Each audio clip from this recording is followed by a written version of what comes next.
Bonjour à tous, aujourd'hui on va parler de la demi-finale et la finale de l'émission Nouvelle École saison 4. Oui, l'émission a donné son verdict. Et sur la ligne de départ pendant les demi-finales, on avait Gerta, Dezel, TRZ et Shane. Pendant l'épreuve des demi-finales, malheureusement, on a eu l'élimination de Gerta qui a fait la moins bonne prestation des 4 candidats de la demi-finale. Et en finale, bien entendu, on a eu une masterclass de Shane. Et oui, dans les vidéos précédentes, je vous expliquais que c'est un sacré candidat parce qu'il était déjà prêt sur beaucoup de domaines. Il y avait quelques épreuves qui le désavantageaient, mais au final, le gars, il a quand même su gérer.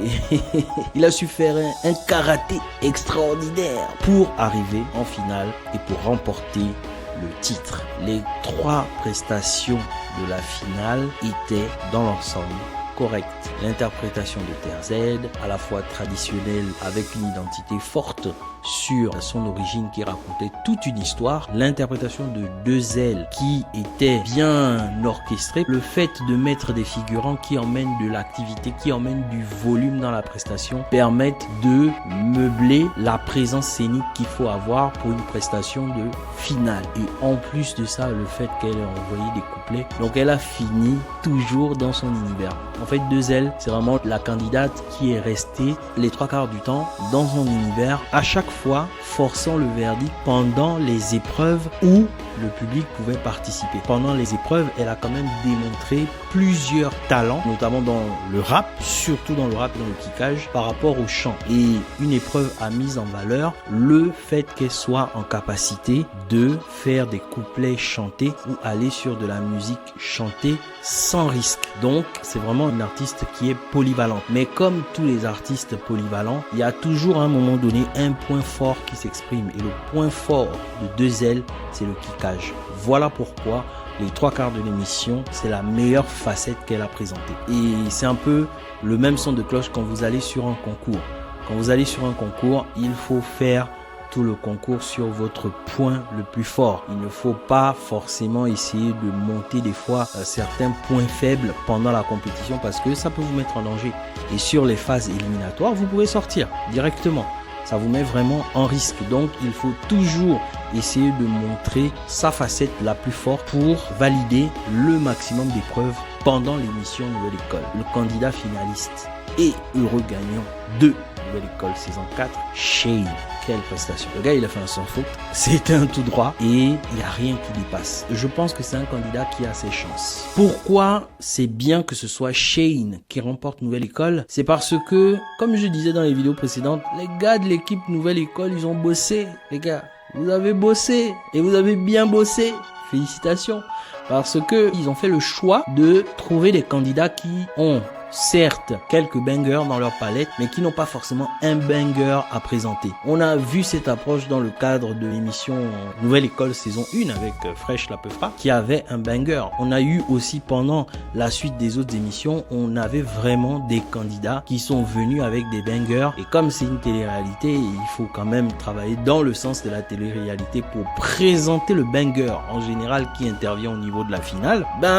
Ils ont fait le choix de procéder autrement. C'est-à-dire en présentant des candidats qui ne vont pas forcément venir avec un banger parce qu'un banger ne fait pas une carrière. Il faut de l'attraction. Et pour avoir de l'attraction, il faut des artistes qui sont capables de percer sur un segment bien précis. Qu'est-ce que j'entends par percer sur un segment bien précis? Fresh ou encore Yorsi de la saison 3 avec les différents hits qui ont fait en sorte que Nouvelle École puisse les révéler. Ce sont des artistes au fait qui ont des compositions musicales qu'on va qualifier de compositions sur le long terme. Donc ce sont des compositions qui peuvent s'écouter mais pas forcément dans toutes les circonstances. En fait, quand vous êtes un artiste, vous faites de la musique, le type musical que vous faites va à peu près définir le niveau de revenu que vous allez avoir. Soit vous composez des titres qui vont être écoutés par la majorité, vos titres peuvent ne pas être écoutés sur un segment être bien précis. Pour faire des revenus à long terme, en général, il faut viser les streams, les droits d'auteur, etc. Et quand vous faites de la musique avec des bangers, c'est plus ça que vous visez. Par contre, il y a une autre catégorie musicale qui permet aussi aux artistes de vivre, les rythmes musicaux qui permettent de rentrer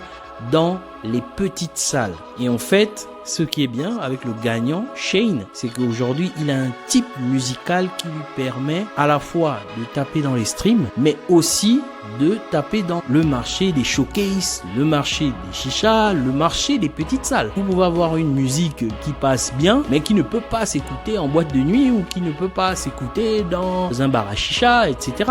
Donc, il faut vraiment une musique entraînante et il ne faut pas se tromper parce que les personnes qui sont très pointues sur le marketing, ce sont les équipes commerciales des boîtes de nuit, des bars à chicha parce que ils connaissent leur business. Donc, ils arrivent à jauger le nombre de personnes et l'affluence qu'ils peuvent avoir s'ils mettent un artiste à un moment donné en affiche.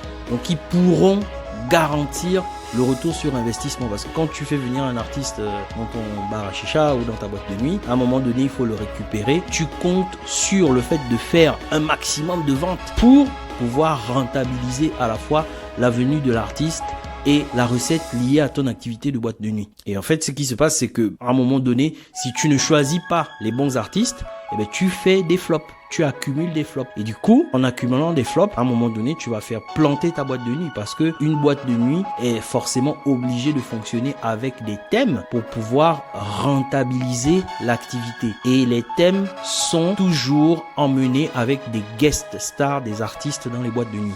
Et il faut pas se planter sur la liste des invités, sinon tu mets la clé sous la porte et c'est terminé. Et le gagnant de Nouvelle École, je pense qu'il est vraiment bien typé pour le format boîte de nuit parce qu'on l'a vu. Toutes les épreuves où il y avait du showcase, où il y avait des épreuves dites de scène de Nouvelle École, il les a explosées. Et ça a commencé dès le départ avec le cypher et le premier couplet. C'est pas un hasard que c'est lui qui ait ouvert le cypher de la team SCH. Mais quand j'ai entendu le couplet, je me suis dit, purée, là on est sur un gars qui est prêt. Format studio validé. Format showcase présence scénique validé.